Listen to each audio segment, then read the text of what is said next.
Pour apporter vos témoignages sur l'actualité, appelez Jean-Michel Apathy au 39 21. 50 centimes la minute, plus coût de l'appel. Jean-Michel Apathy, Maxime Switek. Et avec vous au 39 21, nous parlons du vin dans un instant. Polémique autour d'une campagne de publicité lancée par le lobby viticole. Et vous, quel buveur de vin êtes-vous? Appelez-nous au 39 21. Mais avant ça, les régionales, Jean-Michel, un électeur sur deux s'est abstenu dimanche. Et vous, appelez-nous au 39 21. Bonjour Cyril. Oui, bonjour Monsieur Apathy. Vous êtes dans l'Oise, à Gerberoy. Oui, Voilà. Je voulais vous dire que je m'étais abstenu d'aller voter dimanche dernier. Ah, c'est pas bien ça Cyril, hein? Non, alors que j'ai toujours voté à toutes les élections depuis l'âge de 18 ans. Et alors, qu'est-ce qui vous est arrivé dimanche? Eh bien, je n'avais aucun candidat qui me plaisait. Vraiment aucun? Alors, Parce que la palette est large, hein? Non, mais comme je vote socialiste et que je suis actuellement contre le gouvernement avec toutes leurs décisions, je me suis donc abstenu. Je pensais peut-être aller ce dimanche, mais comme Monsieur Valls, Premier ministre, et Monsieur Cambadélis nous demandent de voter à droite, je m'abstiendrai également. Ah d'accord. Là, d'accord. Ah bah oui. Je ne comprends pas qu'ils retournent leur veste comme ça. Ils sont contre la droite et ils nous demandent de voter pour des candidats de droite. Alors, qu'est-ce que ça veut dire? Alors pourquoi? J'entends votre raisonnement, mais je vais juste essayer de vous permettre de le préciser. J'ai cru comprendre que Manuel Valls avait dit voter pour Xavier Bertrand parce que ça empêchera Marine Le Pen de devenir présidente de région. Mais ça, c'est un argument, ça vous êtes complètement... Ça vous touche pas, cet argument-là?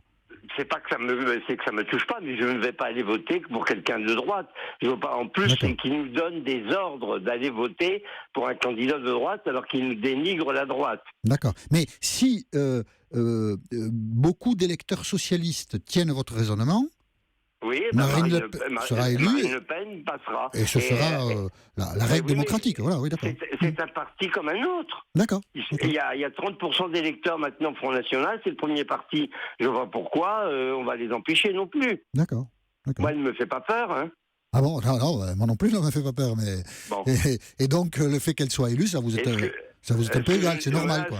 Non, mais ce que je ne comprends pas, c'est que M. Valls et M. Cambadélis obligent les sympathisants de gauche à aller voter M. Bertrand et celui de Marseille. Moi, je ne suis pas d'accord. D'accord. Bon, voilà. Très bien. Donc, on doit laisser les gens libres. Donc, je n'irai pas voter. Vous n'irez pas. Vous n'avez pas été voté, vous n'irez pas voter. Voilà. Non. Écoutez, Cyril... Et c'est la première fois depuis 50 ans. D'accord. Écoutez, c'est bien les premières fois dans sa vie. Oui, mais j'aime pas ça. Je suis civique et je suis mal à l'aise. Je n'irai pas. Le prochain scrutin, j'espère que vous trouverez chaussures à votre pied, ce sera les élections présidentielles avril-mai 2017. Très bien. On en reparlera à ce moment-là, Cyril. Merci à vous. Merci d'être intervenu sur l'antenne d'Europe 1. Merci à vous. Je vous souhaite une bonne journée. Alors, au revoir. Au revoir, Cyril.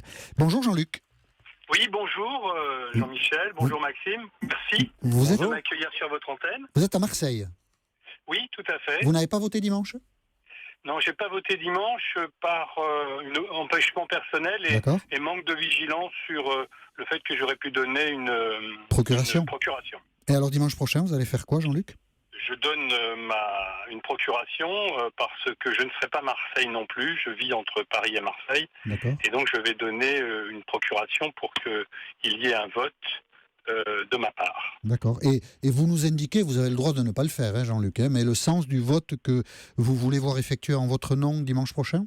Alors, le sens que je souhaiterais qu'il soit donné, j'ai pas de honte à le dire, et c'est bien la première fois que ça m'arrive, je vais donner comme consigne de voter blanc. Vraisemblablement. D'accord. J'entends les dispositions qui semblent vouloir être mises par M. Estrosi, auxquelles je n'ai pas forcément une grande sympathie. D'accord. Mais d'ouvrir peut-être à des concertations avec les différents acteurs qui ne seraient plus représentés. Peut-être. Mais pour le moment, ma consigne sera blanc. Blanc. Voilà. Mais pour le coup, parce que blanc, c'est pas très utile, mais pour le coup, vous voulez participer à cette élection dimanche prochain? Oui, parce que je pense que le vote blanc aujourd'hui, et contrairement à ce que disait d'une manière très à droite votre chroniqueur sur la matinale d'hier, l'abstention c'est pour les cons, je résume, donc je veux bien en faire partie, c'est pas le souci, donc mais pas deux fois. Bon. Sinon ça serait une vraie culture. Donc en l'occurrence là, nous sommes devant une situation où D'une part, on parle de quoi? On parle de régionales, Oui. qui sont importantes et pour lesquelles l'Assemblée qui va être constituée sera constituée, si nous suivons, et c'est pour ça que je dénonce l'attitude de M. Cambadélis en tant que responsable politique de gauche, de nous amener à nous retirer, d'une part, deuxièmement, de voter même pour des acteurs dont on sait pertinemment que dans le cadre de ces assemblées, pour le moins, les oppositions sont fortes. Oui. Je ne parle pas de Mais du l'opposition extrême. Oui, d'accord. Mais du coup, donc, vous allez voter blanc parce que vous vous y retrouvez pas, quoi. Absolument. Et d'autant que, par rapport à ce que disait l'interlocuteur tout à l'heure précédent, Oui. je crois qu'il y a un souci de démocratie qui est de dire, aujourd'hui, on constate quoi? L'Assemblée, elle est divisée en gros en 3 tiers. C'est simple. Hein. Il est quand même assez surprenant que depuis près de 20 ans, cette Assemblée est gérée par le parti de gauche, qui n'a pas forcément été plus que déméritant sur la région, se trouve par une directive nationale totalement absente des décisions, des discussions même, d'une prise de parole d'une opposition. Bien sûr, des 6 prochaines années. Mais oui, c'est ce qu'a décidé le Parti Socialiste, le Premier ministre. Mais donc, visiblement, c'est pas votre choix et du coup, vous allez voter blanc. Mais vous allez voter... Le chroniqueur, je vous le dis, Jean-Luc, comme ça, auquel vous faisiez référence tout à l'heure, c'est Raphaël Enthoven qui a dit ce que vous avez rapporté, je ne sais pas exactement en quel terme il l'a dit, sur les abstentionnistes. Je vous remercie, Jean-Luc. C'est moi qui vous remercie beaucoup. Excellente journée, très bonne émission encore et à très bientôt peut-être. Très bonne journée à Marseille. Merci Jean-Luc. Merci, au revoir. Maxime. Oui, on a un message sur Twitter avec le hashtag E1midi, message d'Orbin qui nous dit « Je n'ai pas voté au premier tour, j'irai voter Front National au second. Parti Socialiste et Républicain n'ont pas à collaborer, entre guillemets, mais à assumer. » Bonjour Yannick. Bonjour à vous, merci de m'accueillir. Mais nous sommes ravis de le faire sur l'antenne d'Europe 1. Vous êtes à Plérin, dans les Côtes-d'Armor. Tout à fait, oui. Vous n'avez pas voté dimanche dernier.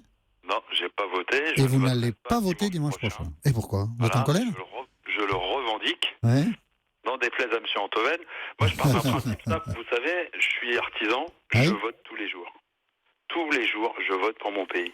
Dans la façon que j'ai de mener mon entreprise, de participer à l'économie de la région, à l'économie du village. Et tous les jours, j'ai des montagnes à surmonter.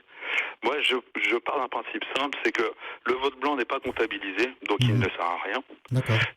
Et ce serait la négation de moi-même que d'aller voter pour un parti dans lequel je ne me reconnais pas. Mais Yannick... Et on se rend compte aujourd'hui que si j'avais été socialiste, j'aurais voté pour des socialistes et on m'aurait peut-être demandé d'aller voter pour la droite, qui est à mon sens complètement incompréhensible, ce qui reflète aussi toute la cuisine qui est en train de se passer.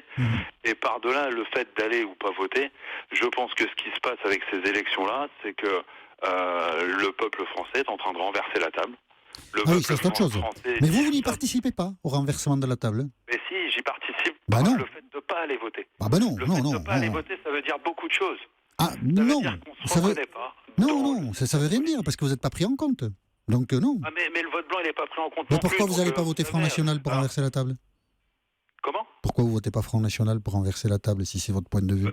Mais parce que pour moi, le Front National n'est pas mieux que la droite, n'est pas mieux que la gauche. C'est une façon de se mettre en colère, mais ça ne veut pas dire grand-chose de plus. Aujourd'hui, je pense que Yannick, il y a encore plus de poids pour moi dans une élection, quand on va s'apercevoir que les gens vont être élus avec un 20e ou un 25e de la population, et qu'il y a tant de gens qui partent. Je pense que ça, c'est grave. On ne met pas le point assez là-dessus. C'est grave que dans ce pays-là, des gens comme moi, qui sont artisans, 42 ans, en pleine force de l'âge, avec des enfants, qu'on n'aille pas voter. Ouais. C'est très, très grave. Mais enfin, parce que vous dites que vous votez tous les jours par votre travail, mais ça, tous les citoyens peuvent le dire. Donc, tout à fait, et si personne ne va voter, alors autant suspendre la démocratie.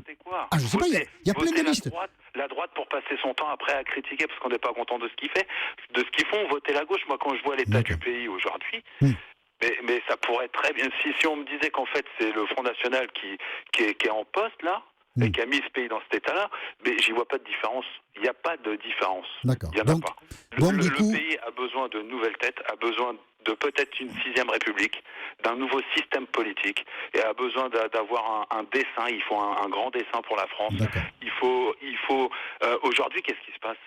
C'est toujours les mêmes personnes, quoi. C'est la tambouille. Donc non, ça sert à... D'accord. Donc du coup, vous n'avez pas voté et vous n'irez pas voter. Voilà. Exactement. Et je le revendique, n'en déplaise à monsieur Antoven. Oui, non, mais Antoven, bon, voilà, c'est ça, j'apprécie. on va dire ça, hein, n'en déplaise à, mais on l'apprécie.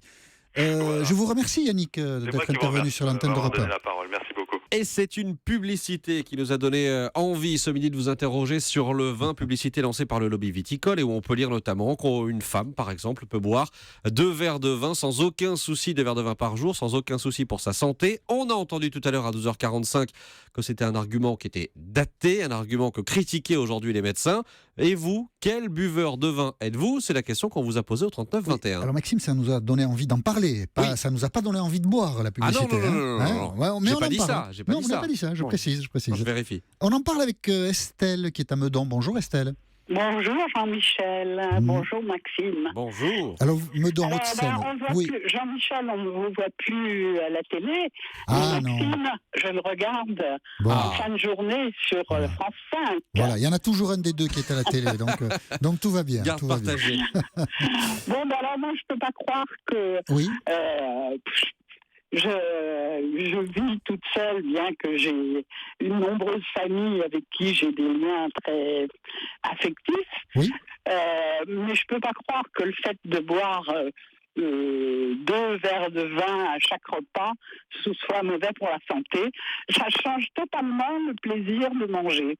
D'accord. La tartine de fromage, elle est délicieuse avec un verre de vin. Ah, on est d'accord. Et bien elle sûr. n'a aucun intérêt sans un verre de vin. Si, le fromage peut avoir de l'intérêt sans du vin. Mais vous aimez bien boire un verre de vin par jour? Non, plus. Ah, c'est pas vrai. Combien? J'ai toujours dans ma cuisine une bouteille de Bordeaux rouge et j'en bois probablement entre 2 et 3 verres à chaque repas. À chaque repas? Ben oui. Ah oui, après la sieste alors? Après. Non, ça va, vous êtes... ça fait pas. D'abord, quand on parle de verre, ça dépend de la taille des verres. Oui, je plaisante, oui, bien sûr. Mais c'est un plaisir. Pour moi, ça fait plaisir. Ça fait partie de mes addictions, comme d'écouter Europe 1. Ah ben écoutez, vous avez de très bonnes addictions. Et ça, le vin, ça vous a accompagné un peu toute votre vie? Ben écoutez, je vais avoir 85 ans la semaine prochaine. Ah, bon anniversaire, je alors. crois que je peux dire que ça m'a accompagné toute ma vie. Quand j'étais plus jeune, je buvais peut-être un peu plus d'alcool. Maintenant, je ne bois plus du tout d'alcool en dehors de mon vin rouge pendant les repas. Jamais hors des repas. Et donc, avec un bon fromage, ça, vous avez raison. Un peu de vin rouge avec un bon fromage, ça, c'est quand même pas mal. Ça, on est tout à fait d'accord. Bon. Mais écoutez, Estelle, on était ravis. Alors, moi, il me semble que la statistique est très exagérée parce que. Bon, c'est des médecins. 2 verres, j'ai pas l'impression que ce soit exorbitant. D'accord. Bon. Ben écoutez, Estelle, on était ravis de vous accueillir sur l'antenne d'Europe 1. Eh ben, moi, j'étais ravie de vous parler. Et je vous souhaite une très bonne après-midi. Eh bien, à vous également. Et je sais ce que vous ferez ce soir. Vous regarderez Maxime à la télévision. Absolument. Je vous souhaite une bonne journée, Estelle. Au revoir. Merci beaucoup. Bonjour, Eliane. Bonjour, monsieur. Vous êtes à Valréas, dans le Vaucluse. Oui. Et vous aussi, vous aimez bien boire... Oui. Je bois régulièrement du vin au repas. Ouais. Jamais entre les repas. D'accord. Mais je bois du vin que j'aime beaucoup et je me porte très bien. Donc ça, vous avez même l'impression, enfin je sais pas, je le déduis un peu à la manière dont vous le dites, que le vin, oui. Ça vous a fait du bien dans la vie. J'ai 90 ans. Oh, ben dis donc, bravo. Et je n'ai jamais été malade, je n'ai jamais fait d'excès. Et j'en bois régulièrement. Et toujours régulièrement du vin oui, raisonnablement. Oui, bien sûr, il faut savoir doser sa consommation. Il faut savoir doser, il faut savoir se limiter et puis éventuellement ne pas boire du vin de trop mauvaise qualité. Ah non, ça, voilà. Qu'est-ce que vous aimez boire j'aime tout. J'aime le Bordeaux, j'aime le Côte-du-Rhône, j'aime le Bourgogne, j'aime tout. D'accord. Oh, écoutez, c'est sympathique. Après le fromage, vous aussi, comme Estelle? Ah oui. Ah oui. Bon. C'est indispensable. Bon, d'accord. Consommer avec modération, il faut qu'on le dise. Oui, les médecins quand même disent c'est peut-être pas... Voilà, mais voilà, bon. Vous le faites et si ça vous fait plaisir, on est très heureux que vous ressentiez cela en buvant du vin. Je vous remercie, Eliane, au revoir, monsieur, merci. D'avoir accepté de témoigner sur l'antenne d'Europe 1. Avec plaisir. Je vous souhaite une bonne journée à Valréas. Merci. Et maintenant, Jérôme est avec nous. Bonjour, Jérôme. Oui, bonjour, monsieur Apathy. Bonjour à l'équipe. Vous aussi, vous aimez bien boire un peu de vin? Alors, je n'en bois que très peu. Je n'en bois que très peu, car j'ai fait l'expérience il y a peu que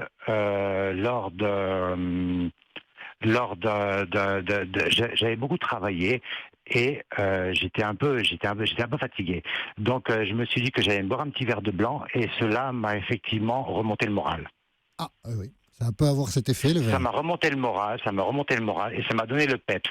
Par contre, il m'est arrivé, travaillant fréquemment la nuit et ayant une activité assez forte, de prendre un petit verre de rouge à midi pour me faire descendre un petit peu, quoi. D'accord. Donc, un petit verre de temps en temps, ça vous a fait du bien? Non, de temps en temps, non, mais j'ai pratiqué cette expérience. Alors, je pense que ça considère la constitution de chacun. Hein, on n'est pas tous fait pareil. Mais moi, ça a fait cet effet-là, quoi. Mais bon, je suis pas vraiment accro à fond à l'alcool, quoi. Voilà, c'est pas trop... C'est pas trop votre truc, mais mon domaine. À certains moments, le vin vous a fait du bien. Merci beaucoup, Jérôme, d'avoir...